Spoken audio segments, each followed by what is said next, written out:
사도신경으로 신앙 고백 드리겠습니다. 나는 전능하신 아버지 하나님 천지의 창조주를 믿습니다. 나는 그의 유일하신 아들 우리 주 예수 그리스도를 믿습니다. 그는 성령으로 잉태되어 동정녀 마리아에게서 나시고 본디오 빌라도에게 고난을 받아 십자가에 못 박혀 죽으시고 장사된 지 사흘 만에 죽은 자 가운데서 다시 살아나셨으며 하늘에 오르시어 전능하신 아버지 하나님 우편에 앉아 계시다가 거기로부터 살아있는 자와 죽은 자를 심판하러 오십니다. 나는 성령을 믿으며 거룩한 공교회와 성도의 교제와 죄를 용서받는 것과 몸의 부활과 영생을 믿습니다. 아멘. 찬송가 390장 보시겠습니다.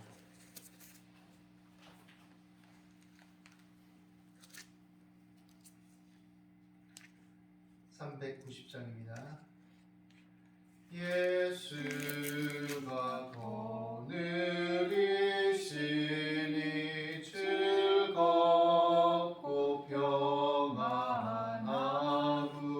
평안하구나. 주야의 자고 깨는 것 예수가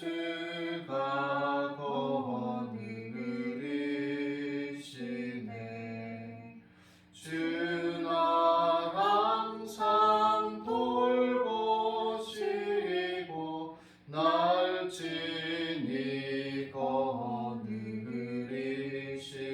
거느리시네. 주 날 항상 돌보시고 날 친히 거느리시네.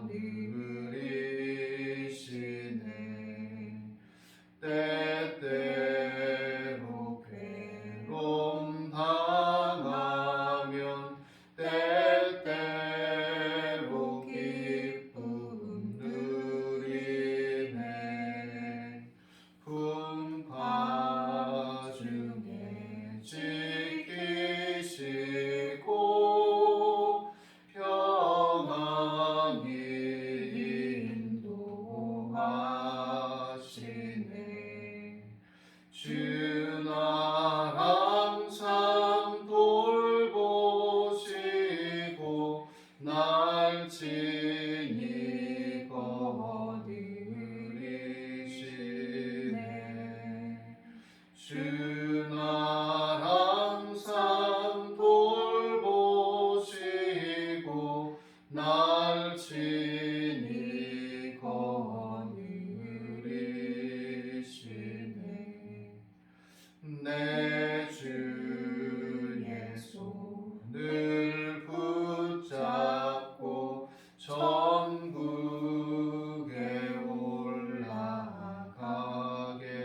올라가겠네.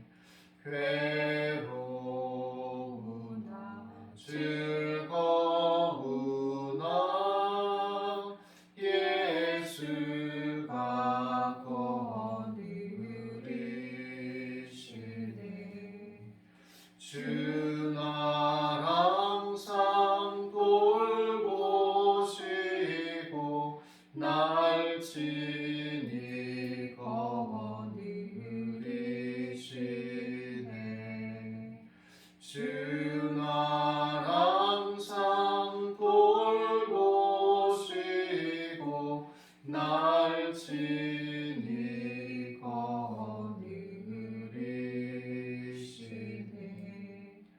이 세상 이별할 때에 마귀의 권세 이기네. 천국에 가는 그 길도 예수가 거느리시네.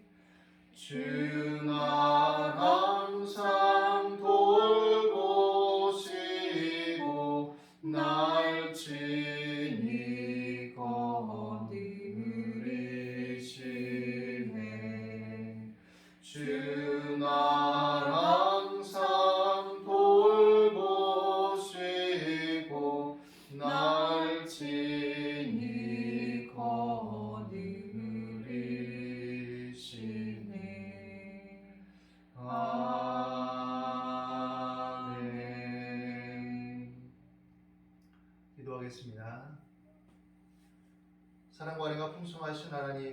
오늘도 하나님의 크신 은혜와 사랑을 힘입어서 주님을 예배하며 주님을 찬양합니다.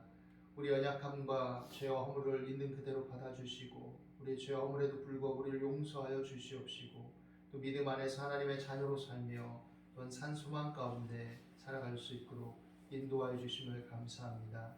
하나님, 우리 인생의 의미와 목적이 무엇이며 또 어디에서 와서 어디로 가는지 알게 하여 주시옵시고 하나님 나라의 의미와 그 안에서 살아가는 삶의 의미들을 우리로 알아가게 하시며 하나님의 사랑과 공의와 정의를 알게 하시고 그 안에서 우리를 이끌어 주심을 감사합니다.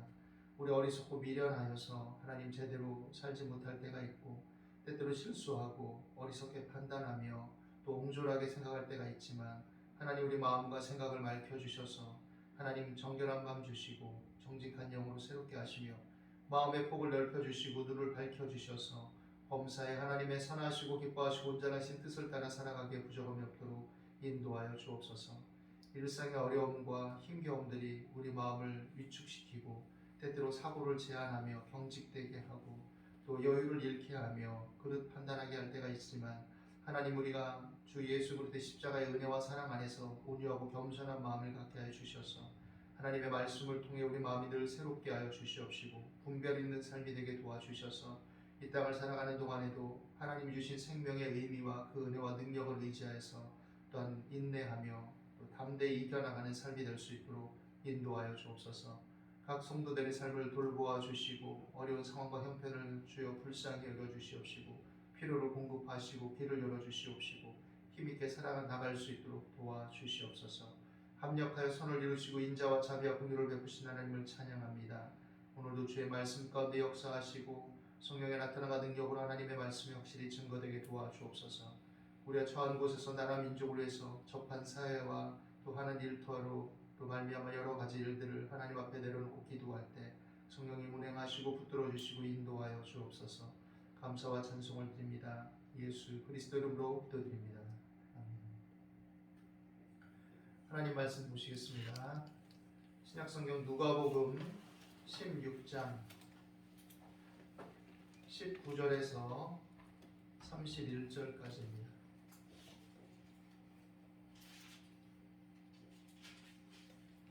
누가복음 16장 19절에서 31절까지입니다. 같이 읽겠습니다. 한 부자가 있어 자색 옷과 고운 베옷을 입고 날마다 호화롭게 즐기더라.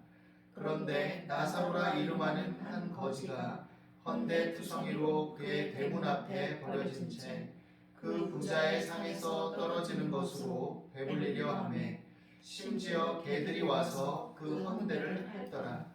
이에 그 거지가 죽어 천사들에게 받들려 아브라함의 품에 들어가고 부자도 죽어 장사되매 그가 음부에서 고통 중에 눈을 들어 멀리 아브라함과 그의 품에 있는 나사로를 보고 불러 이르되 아버지 아브라함이여 나를 긍휼히 여기사 나사로를 보내어 그 손가락 끝에 물을 찍어 내 혀를 서늘하게 하소서. 내가 이 불꽃 가운데에서 괴로워하나이다. 아브라함이 이르되 예 너는 살았을 때에 좋은 것을 받았고 나사로는 고난을 받았으니 이것을 기억하라. 이제 그는 여기서 위로를 받고 너는 괴로움을 받느니라. 그뿐 아니라 너희와 우리 사이에 큰 구렁텅이가 놓여 있어 여기서 너희에게 건너가고자 하되 갈 수 없고 거기서 우리에게 건너올 수도 없게 하였느니라. 이르되 그러면 아버지여 구하노니 나사로를 내 아버지의 집에 보내소서. 내 형제 5이 있으니 그들에게 증언하게 하여 그들로 이 고통받는 곳에 오지 않게 하소서. 아브라함이 이르되 그들에게 모세와 선지자들이 있으니 그들에게 들을지니라. 이르되 그렇지 아니하니이다. 아버지 아브라함이여 만일 죽은 자에게서 그들에게 가는 자가 있으면 회개하리이다. 이르되 모세와 선지자들에게 듣지 아니하면 비록 죽은 자 가운데서 살아나는 자가 있을지라도 권함을 받지 아니하리라 하였다 하시니라.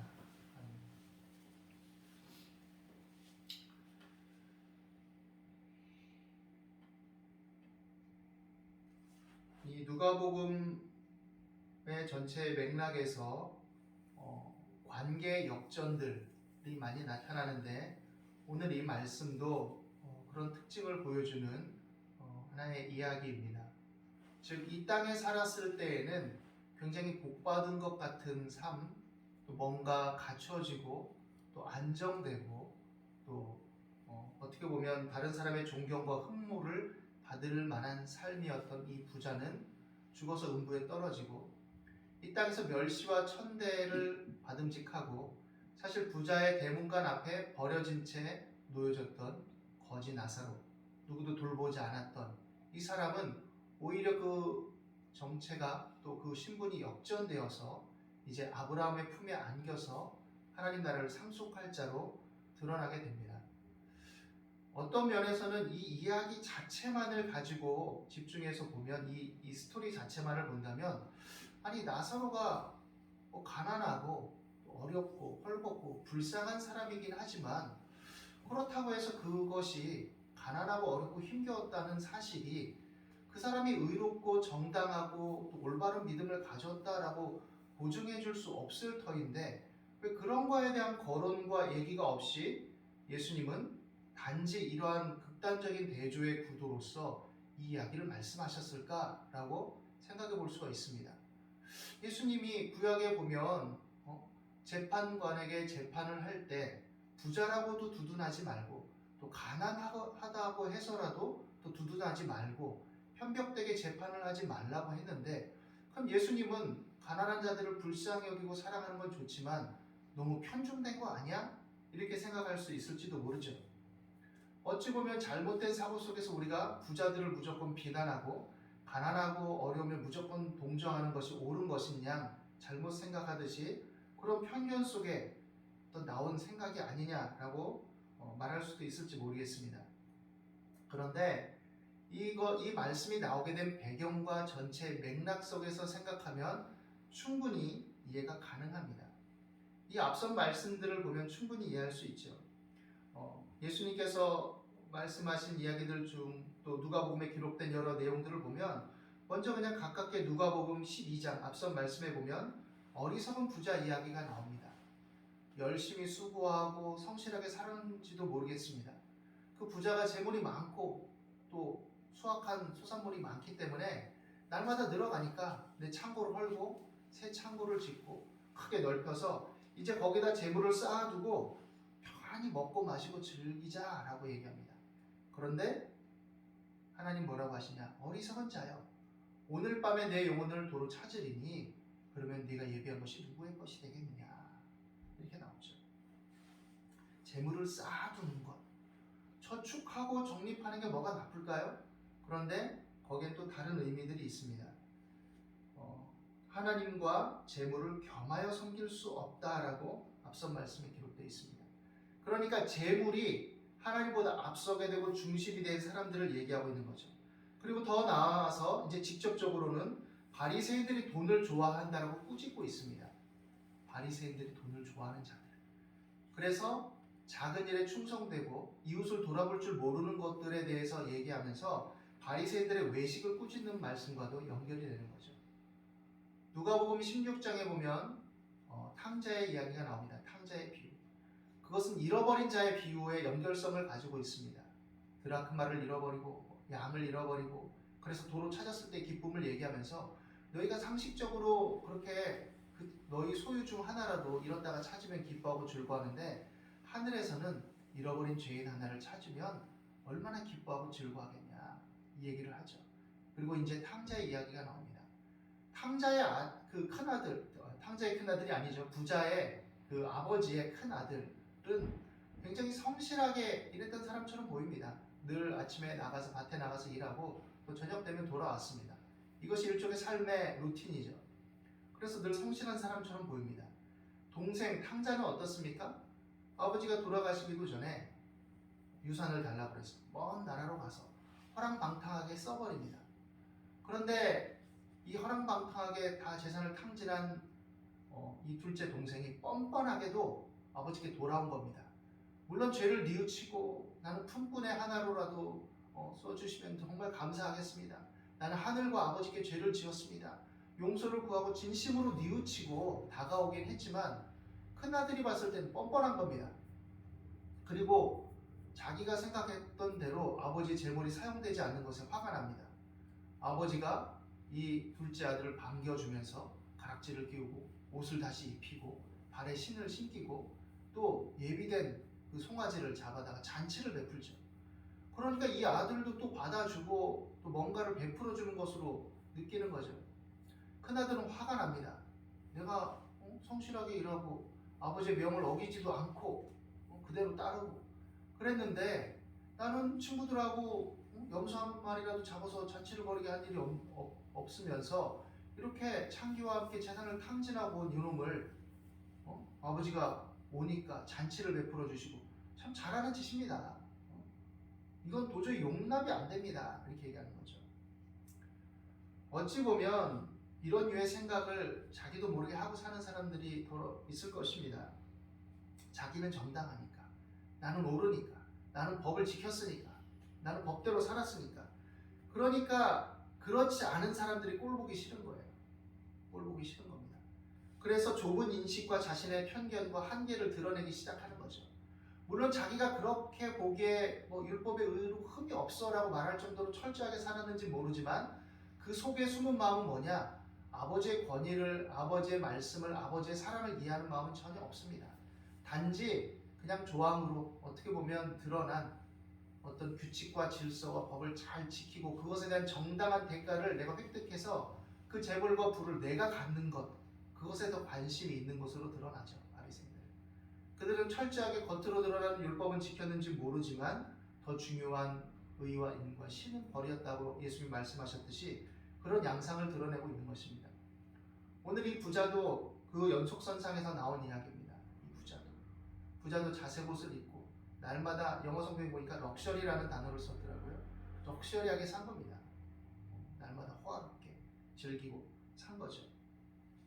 그 부자의 대문가에 거지가 있습니다. 형제입니다. 사실은 같은 유대인으로서. 이스라엘 백성들은 하나님께서 택하신 제사장 나라입니다. 선민이었습니다. 스스로도 자부했습니다. 그런데 그 의미와 목적에 대해서는 이들이 올바로 깨닫지 못했습니다. 단지 역사적인 전통 속에 하나님의 개입이 있고 선택했고 특별하게 하나님 백성으로 삼았다라는 것만 중요한 것이 아니라 그 말만 중요한 것이 아니라 왜? 라는 질문이 빠져 있는 거죠. 창세기 18장 16절 이하에 보면 하나님께서 천사들을 보내시고 또 소돔과 고모라를 멸하러 가시기 전에 아브라함을 만납니다. 그리고 아브라함에게 너와 내 후손들을 택한 이유와 목적이 뭔 줄 아냐?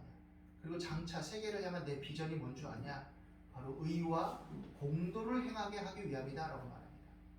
그러니까 하나님을 경외하는 자들로서 하나님의 형상을 따라 창조된 인간들이 하나님 안에서 다시금 회개하고 돌아와 회복되어서 하나님의 의와 공의를 따라 하나님의 자녀로서의 인간됨의 본연을 회복하고 그리고 그 안에서 하나님께서 정말로 원하시는 그 비전 속에 하나님의 뛰어난 창조물로서 하나님의 형상을 따라 지음받은 존재로서 이 세계를 다시금 새롭게 관리하고 살아갈 그런 존재들로 회복시키기 위함이라는 것이죠. 그래서 그들에게 율례와 법도를 주셨고 또 핵심적으로는 십계명을 주셨던 것이죠. 그래서 삶 속에 하나님의 백성이 되어야 되고 생활 속에 하나님의 자녀들이 되어야 되는 것입니다. 그 핵심은 서로 돌아보는 거죠. 서로 이웃을 긍휼히 여기고 불쌍히 여기고 사랑하고 연대하고 살아가는 것, 차별과 배제가 없이 살아가는 것이 그들에게 중요한 겁니다. 희년 제도를 둬서 그들이 경제적으로 추락했을 때 또 그들의 삶이 추락하고 망가져서 또 노예가 되고 또 잘못된 삶이 되었을 때 그들에게 다시금 회복과 변화를 꾀할 수 있는 나눔과 회복을 지향하는 그런 법 체계들을 마련했던 것이고 또 그들의 사회 체계와 조직과 경제 원리는 그렇기 때문에 그 속에서 한 사람이 좀 실수하고 잘못하면 무조건 망가져서 으깨지는 것이 아니라 다시 돌이키고 돌아보고 회개하고 또 나만 잘 먹고 잘 살면 되는 것이 아니라 넘어지고 자빠진 이웃과 형제를 일으켜주고 또 나아가 내 후손 중에도 그런 사람이 생길 때 또 다른 사람의 후손이 앞으로 내가 또 손을 내밀었던 그 사람의 후손이 또 나의 후손을 넘어진 후손을 일으켜 줄 수 있는 그런 사랑과 연대의 법과 체계와 질서와 사회 구조가 형성되기를 바랬던 것이죠. 그런데 그들은 하나님께서 금하신 우상에 동화되고 탐욕에 빠지고 기복적이고 미신적인 행태를 드러내게 됩니다. 선지자들을 통해서 경고하시고 또 징계하셨습니다. 그러나 그럼에도 불구하고 그들은 온전히 회복되지 못했죠. 예수님 당시에는 로마의 압제하에 있었습니다. 그래서 이스라엘 고유의 사회 구조와 어떤 체계를 신앙적 질서 속에서 실현시켜 나가고 지탱하는데 분명 어려움은 있을 것입니다. 그러나 그럼에도 불구하고 그 정신과 의미는 그들이 알고 또 살아가야 마땅한 것이었죠. 그런데 그것마저도 놓쳐버리고 결국 모양과 외식만 남았고 종교 귀족들, 종교 엘리트들은 자기들만의 어떤 정당성과 의로움과 또 삶의 안정성을 추구하면서 많은 민중들은 도탄에 빠지고 오히려 비판과 정죄의 대상으로 전락해버린 현실을 보게 되는 것이죠. 그런 맥락 속에서 예수님이 이 말씀을 던지신 겁니다. 부자의 대문가에 있는 이 거지 나사로를 부자는 출입하면서 늘 봤을 것입니다. 근데 그 생각 속에 무엇이 있었을까요? 성경 전체 맥락에서 우리가 살펴본다면 아마도 이 사람은 뭔가 죄가 있을 것이다. 하나님께 버림받았다. 정당하지 못하다라는 인식이 있었을지도 모릅니다. 인과응보다라는 생각이 있었을지도 모르죠. 그것도 아니라면 그냥 염두에 두지 않는 겁니다. 아유, 저 헐벗고 완전 거지꼴이 된 거지, 또 병들고 돌보는 사람도 없고 버림받았다면 뭔가 큰 잘못을 저주받을 짓을 했기 때문이겠지 라는 인식을 갖는 거죠. 사실 이런 인식의 연속성이 예수님에게도 전가되는 겁니다. 예수님께서 십자가에 달리실 때 메시아라면, 하나님의 아들이라면 어떻게 저렇게 돼? 뭔가 죄가 있겠지, 뭔가 잘못이 있겠지, 민중을 선동한 자니까 그런 식으로 지도자들은 치부했죠.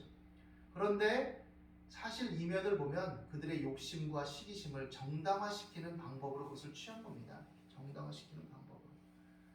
이 부자나 바리새인들, 사실 이 부자가 바리새인과 어떻게 보면 연결성을 갖는 의미를 많이 가지고 있는데, 맥락 속에서는 이 사람들도 그렇게 생각했겠죠. 저 사람들 잘못 살고 제대로 살아내지 못하고 율법도 철저하게 지키지 않고, 그런데 나는 일주일에 2번 금식하고 저 세리와 바리새인 저 창기들과 같지 아니하고 나는 기도 시간을 엄수하고, 그렇지만 자기는 먹고 살만하고 여러 가지 안정적인 거죠. 백성의 존경도 받고 거기다가 더 예수님 이것을 질타하신 거죠.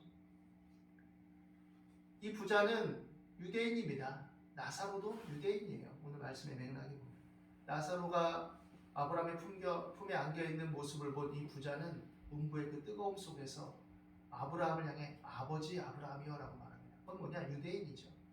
아브라함도 사실 이 부자를 일컬을 때 son이라는 단어를 쓰죠. 영어 성경에는. 아들아, 너는 이렇게 말할 수 있지만 한글 성경에는 아들아. 그리고 말합니다. 이제 내 형제 5이 있는데 나사로를 보내서 그들에게 경고하게 해달라고 얘기합니다. 근데 아브라함이 뭐라고 그러느냐? 그들에게 모세와 선지자들이 있다. 모세와 선지자들의 글이 있다. 그리고 그들의 역사 속에서 그것이 증거가 되는 거죠. 왜냐하면 그것은 단순한 글이 아니라 그들의 역사 속에서, 실제 속에서 이루어졌던 일들이고, 그 속에 이미 교훈과 경고가 이미 깃들어 있고, 그 말씀 안에서 이미 모든 것들이 다 담겨 있기 때문이죠. 그렇기 때문에 하나의 기적만을 보고 그 기적에 의지해서 믿음을 가질 수 있다?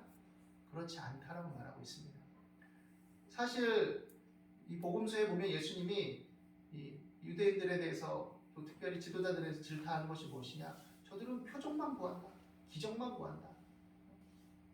그것이 뭐가 중요하냐 이거죠. 그것도 중요하지만, 증거로서 중요하겠지만 하나님의 말씀이 더 중요하다는 것이죠. 계속 기적만 구하고 표적만 구하고 이러고 있다는 얘기죠. 그러나 하나님께서 더 원하시는 것은 무엇이냐? 표적과 기적을 구하는 삶이 아니라 하나님의 말씀을 진심으로 받고 하나님의 자녀다운 하나님의 형상을 따라 살아가는 삶이라는 것이죠. 그것이 결여되어 있기 때문에 이 부자는 나사로를 외면하고 나사로를 오히려 또 무시하는 태도를 가졌던 것이죠. 제가 이 말씀을 어제 다시 한번 읽으면서 참 마음이 어떻게 보면 뭉클했던 내용이 있습니다. 이 나사로가 부자의 대문가에 있는데 먹을 것을 갈망했다라는 표현이 있더라고요. 갈망했다. 열망하고 있었다. 영어 성경에 보니까 갈망했다. 열망했다. 그러니까 얼마나 절박하겠습니까? 사실 우리도 살다 보면 사업이 잘 안 될 때, 가게를 했었는데 가게가 잘 안 됐을 때, 문을 닫게 됐을 때, 실직했을 때, 뭔가 직장을 찾으려고 애쓰지만 그대로 되지 않고 아르바이트라도 해서 뭔가를 했는데 그것마저 여의치 않고, 그래서 정말 차비도 뚝 떨어지고 간신히 10원짜리 모아서 버스 요금을 내야 하고 또 발을 동동 굴러야 하고, 이럴 때 그 안에 얼마나 절박함과 갈망함이 우리 속에 일어납니까? 그런 형제와 이웃을 우리가 만날 때 우리도 그 절박함을 알고 그 간절함을 아는 사람들이라면, 때로 그것을 경험하지 못했다 할지라도 형제의 마음, 이웃의 마음을 갖는다면 작은 손길, 작은 여유, 작은 도움을 나타낼 수 있는 것이죠. 하나님께서 우리에게 요구하시는 것은 엄청난 것이 아닙니다. 다른 사람을 돌아볼 수 있는 따뜻함, 내 정당성, 내 옳음만 주장하면서 자기만을 위한 옹졸함이나 인색함, 교만함과 오만방자함이 아니라 다른 사람을 돌아보는 것.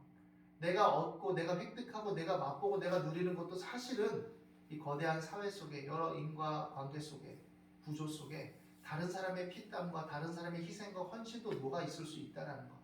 내가 잡은 기회가 사실은 불완전한 구조 속에서 다른 사람의 어려움과 고통을 인해서 주어진 것일 수 있다는 것. 그것을 인정할 줄 알아야 되는 겁니다. 그리고 그 속에서 우리가 서로 따뜻한 마음을 품고 긍휼히 여기고 불쌍히 여기는 마음을 가져야 되는 것이죠. 그리고 그 안에서 우리가 살아가기를 원하는 것입니다. 어떤 분은 나는 부자는 아닙니다. 오히려 난 나사로 쪽에 가까울걸요 라고 생각할 수 있는 사람도 있을지 모르겠습니다. 그 안에 그럼에도 불구하고 위로와 소망을 얻게 되기를 바랍니다. 나사로가 어떤 정당한 의로운 행위를 했다라는 것들은 나와 있지 않지만, 그러나 그 위험과 위기와 절박함에 처한 현실 속에서 나사로의 태도를 보면 원망하고 불평하고 다른 사람을 저주하고 뭔가 문제를 일으킨 것은 없습니다. 그런 면에서 본다면 나사로는 자신의 비참한 처지와 한계 속에서도 그래도 하나님을 갈망하고 또 하나님을 향해서 불쌍히 여겨 달라는 마음을 갖고 그 믿음의 마음을 지키지 않았을까라고 우리가 조심스럽게 추측해 볼 수 있겠죠. 우리가 다 이렇게 살라는 것은 아니겠죠. 그리고 이것은 극단적인 예입니다. 극단적인 대조를 통해서 예수님께서 우리에게 무엇이 중요하냐라는 질문을 던지는 것이라고 볼 수 있을 것입니다. 우리 어려움이 있고 힘겨움이 있고 살아갈 때 여러 문제들이 있을지 모르지만 그 속에서 하나님의 도우심, 하나님은 우리를 지켜보고 계시고 우리가 믿음의 정체성을 갖고 하나님의 자녀로 택함을 받았을 때 그 신분과 정체성은 그리스도의 대속의 은혜와 피뿌림을 통해 영원과 맞닿아 있다는 것을 잊지 않게 되기를 바랍니다. 그리고 이 땅에서도 우리가 부자는 아닐지라도 또 서로를 향해서, 이웃을 향해서 작은 손길, 물 한 그릇, 또 빵 한 조각, 또 500원, 1000원, 작은 손길들 보태서 서로 격려하고 서로 위로할 수 있는 마음의 여유를 척박하고 힘겨운 시절에 놓치지 않게 되기를 바랍니다. 그 안에서 그것이 우리의 생명을 살리고 우리 마음을 오히려 위로하고 우리를 북돋아주고 우리로 선한 일을 끊임없이 쉬지 않고 할 수 있는 지혜와 능력의 길이 될 줄을 믿습니다. 또한 이런 믿음으로 나아갈 때 하나님께서 우리의 길을 열어주시고 때를 따라 돕는 손길을 베풀어 주시고 하나님의 선하시고 기뻐하시고 온전하신 뜻을 따라서 열매 맺도록 인도해 주실 줄로 믿습니다. 오늘 이 말씀 안에서 우리 각자가 소망 가운데 하나님을 바라보며 인내 가운데 하나님을 바라보며 담대하게 하나님을 의지하며 나가는 저와 여러분이 되시기를 예수님의 이름으로 축원합니다. 기도하겠습니다. 하나님, 우리 연약함을 돌보아 주시고 긍휼과 자비를 베풀어 주시옵소서. 우리 안에 산소망이 끊이지 않게 하시고 우리 삶에 여러 가지 갈등과 어려움과 절박함과 갈망이 있는 것을 주어 불쌍히 여겨주시고 어루만져 주시옵시고 또 그 안에서 우리의 힘겨움과 절박함을 인해 삶의 여유를 잃지 않도록 불쌍히 여기는 마음, 또 돕는 마음, 서로 격려하는 마음을 주시고 또 우리가 주 안에서 이러한 머리 대신 그리스도 예수 안에서의 한 몸됨을 더욱더 견고하게 이루어 나갈 수 있도록 이 땅의 교회들을 기억하시고 치료와 회복이 있게 하시고 하나님을 앙망하게 하여 주옵소서. 오늘도 주의 말씀 가운데 우리를 붙들어 주시고 새 힘을 주시고 지치고 고단한 마음들을 위로하시고 길을 열어주시고 채워주시옵소서. 감사와 찬송을 드리며 예수 그리스도 이름으로 기도드립니다.